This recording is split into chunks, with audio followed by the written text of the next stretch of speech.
Monsieur le Premier ministre, Monsieur le ministre, Monsieur le préfet, Mesdames et Messieurs les parlementaires, Monsieur le président du conseil départemental, Monsieur le représentant du conseil régional, Monsieur le président de la métropole, Mesdames et Messieurs les présidentes et présidents, Mesdames et Messieurs les élus et les cadres de nos collectivités, Mesdames et Messieurs, chers amis. Monsieur le Premier ministre, c'est un très grand honneur de vous compter parmi nous en clôture des travaux de cette 31e Convention nationale de notre association. Nous connaissons, et on en parlait à l'instant, votre attachement personnel à la coopération intercommunale.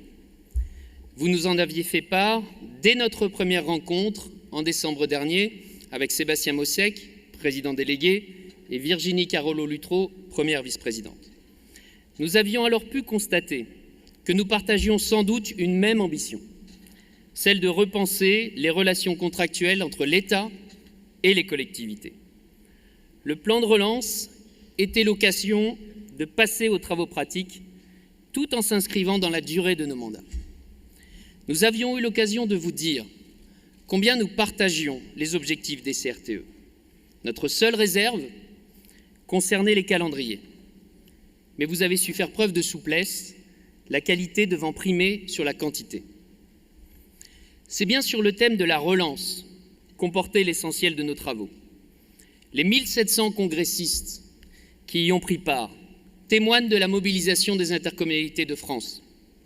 Vous avez ici, Monsieur le Premier ministre, devant vous, des élus issus de toutes les régions de France, de métropole comme de l'outre-mer, qui sont pleinement engagés dans nos efforts de relance. Sans leur mobilisation et leur énergie, nous savons qu'il n'y aurait pas de projet concret, que beaucoup de grands programmes resteraient lettres mortes. C'est la relance massive de la commande publique du bloc local qui contribue pour une bonne part à la reprise économique actuelle. C'est pourquoi il est fondamental de faire accomplir au plan de relance le fameux dernier kilomètre. Nous avons signé avec vous un accord cadre le 22 mars dernier, un accord cadre dans lequel nous avons pris des engagements pour mobiliser nos adhérents et les accompagner dans cette période complexe mais passionnante. Le rendez-vous contractuel que vous nous avez proposé il y a moins d'un an, nous y sommes. Nous y croyons fortement et restons totalement engagés pour réussir cette transformation des modes de travail entre l'État et les collectivités. Alors, Monsieur le Premier ministre, faut-il vous dire ici ce que vous savez déjà et que vous avez dû entendre des milliers de fois? Que le bateau modifie son cap, mais que le virage est parfois trop long à prendre. Qu'il faudrait modifier plus vite les habitudes de fonctionnement d'un État si critiqué, mais qui a aussi, ne l'oublions pas, joué un rôle extrêmement structurant dans la construction de notre pays. Que les élus aiment l'État, mais que nous voulons imaginer avec lui d'autres manières de répondre aux enjeux du XXIe siècle. Je pourrais passer des minutes entières à m'apitoyer sur les dysfonctionnements constatés ici ou là et faire les effets de scène si prompts à déclencher les applaudissements. Comme si nous étions, nous, totalement irréprochables, et vous, responsables de tous les maux. La DCF, et maintenant Intercommunalité de France, n'a jamais aimé la démagogie.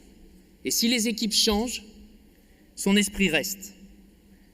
C'est pourquoi, Monsieur le Premier ministre, je préfère aujourd'hui vous parler de tous ces élus qui, à l'image du titre de notre convention, sont aux avant-postes de la relance.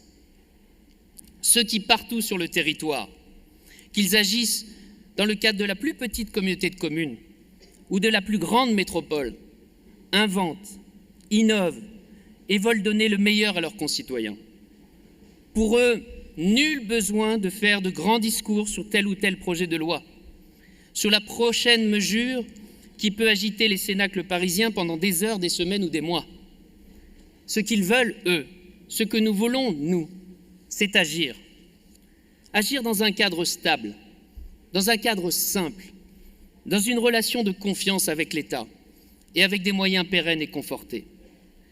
Je veux vous parler de ce président de communauté de communes en Occitanie qui met en place un contrat de réciprocité avec sa métropole pour créer de nouvelles solidarités, de ces élus d'une intercommunalité rurale des Hauts-de-France qui ont su créer des services de mobilité parfaitement adaptés aux besoins de leurs habitants et sans création de fiscalité supplémentaire, de ces présidents d'agglomérations de taille moyenne en Centre-Val de Loire, en Nouvelle-Aquitaine, en Bourgogne-Franche-Comté, qui croient en la réindustrialisation de notre pays et qui se battent au quotidien pour attirer de nouvelles formations et de nouvelles compétences, de ces présidentes et présidents d'intercommunalités bretonnes confrontés à une pression foncière sans précédent et qui inventent de nouveaux outils pour réguler le marché immobilier. Je veux vous parler de ces métropoles du Grand Est, d'Auvergne ou de Nouvelle-Aquitaine qui préparent l'après-Covid et imaginent de nouveaux plans alimentaires territoriaux pour recréer du lien avec leurs voisins ruraux, comme ici, cher Olivier Bianchi. Je n'oublie pas nos territoires ultramarins qui m'ont sensibilisé hier et encore ce matin, avec gravité et responsabilité, aux enjeux environnementaux et démographiques auxquels ils sont confrontés. Je voudrais pouvoir ici mettre en avant devant le chef du gouvernement chacune de vos initiatives rencontrées dans nos régions lors de mes déplacements ou à l'occasion de cette convention. Je n'oublie pas bien sûr la Corse, la région Sud, la Normandie ou les Pays de la Loire où j'aurai l'occasion de me rendre prochainement. Car voilà, Monsieur le Premier ministre, ce qu'est la vérité et la réalité d'une relance que nous avons en commun. Une relance d'autant plus forte qu'elle est appropriée par tous. Une relance qui donne de nouveaux outils aux territoires pour imaginer ensemble des modalités d'action qui collent de plus près aux réalités du terrain. Une relance plus écologique, car elle valorise les centaines d'initiatives présentes partout sur le territoire pour accompagner les changements de comportement. Une relance plus solidaire également, car elle n'accepterait pas une reprise de la croissance dont les fruits ne seraient pas équitablement partagés entre tous nos concitoyens. Aussi, nous continuerons à faire des propositions, comme nous l'avons toujours fait. C'est le sens des autorités organisatrices de l'habitat que nous avons mis en débat et dont certaines modalités pourraient s'expérimenter dans un premier temps sur une dizaine d'intercommunalités volontaires. À l'initiative de nos 2 journées, nous vous proposerons une analyse documentée de nos difficultés pour inscrire dans les CRTE certains financements et programmes. Nous soutiendrons toute initiative en faveur d'un État plus déconcentré, réalisant ainsi sa décentralisation intérieure. Nous serons aux côtés des parlementaires qui soutiendront la proposition de loi organique sur la modernisation de la gestion des finances publiques. Elle doit permettre à l'État de s'inscrire dans des engagements pluriannuels avec les collectivités qui sont la condition essentielle à la réussite des contrats de relance et de transition écologique. En quelques mois, toutes les intercommunalités de France se sont mises en mouvement, avec leurs communes, leurs entreprises, leurs associations, leurs citoyens. Il ne faut pas les décevoir. Les prochains mois seront décisifs pour conforter ces dynamiques et les inscrire dans la durée.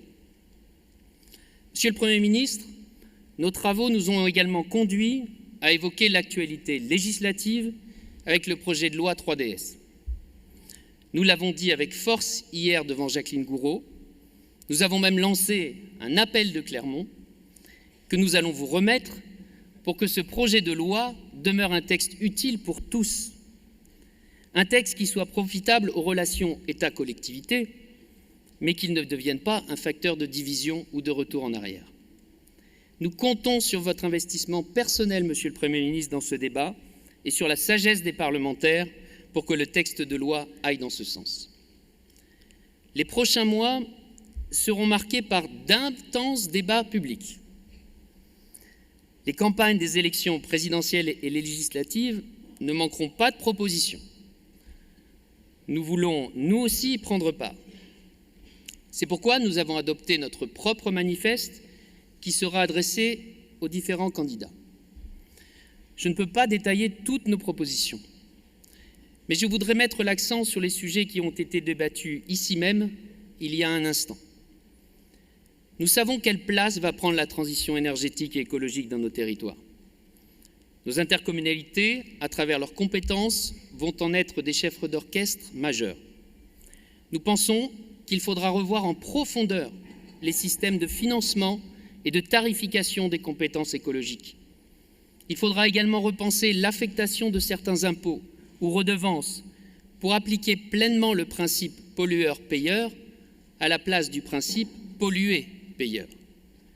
Nos besoins de financement sur ces sujets vont être très importants, nous le savons, et nous aurons besoin d'outils financiers puissants pour réussir notre transition écologique, car un nouveau modèle de société doit correspondre à un nouveau modèle de financement.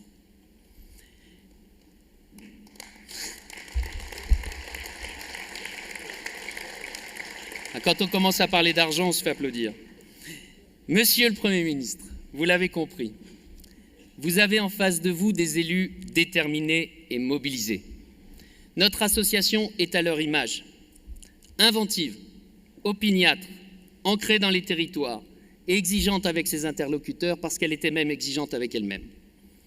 Ces 3 jours passés dans cette terre auvergnate, terre de rugby, ont conforté nos convictions. Celles qui nous amènent à privilégier le collectif au repli sur soi, à compter sur la solidarité du môle pour avancer ensemble, mais également à respecter les identités de chacun plutôt que de nous fondre dans l'uniformité. Alors, Monsieur le Premier ministre, vous qui êtes aussi un homme de rugby, mais qui portez aussi ces valeurs et croyez dans la France des territoires, je ne peux que vous inviter à transformer l'essai. Car pour transformer un essai, il faut bien évidemment beaucoup de concentration, du sang-froid, mais vous n'en manquez pas, et lorsqu'il convient d'ajuster la mire, de savoir regarder loin pour être sûr de passer entre les poteaux et donner l'avantage à son équipe. Eh bien, c'est cette belle équipe de France, de l'intercommunalité, qui vous accueille aujourd'hui. Une équipe qui a envie d'aller de l'avant, de tracer des perspectives et de servir au mieux nos concitoyens. Alors, une fois encore, merci à vous, Monsieur le Premier ministre, pour votre présence parmi nous et bienvenue à notre 31e Convention des intercommunalités de France.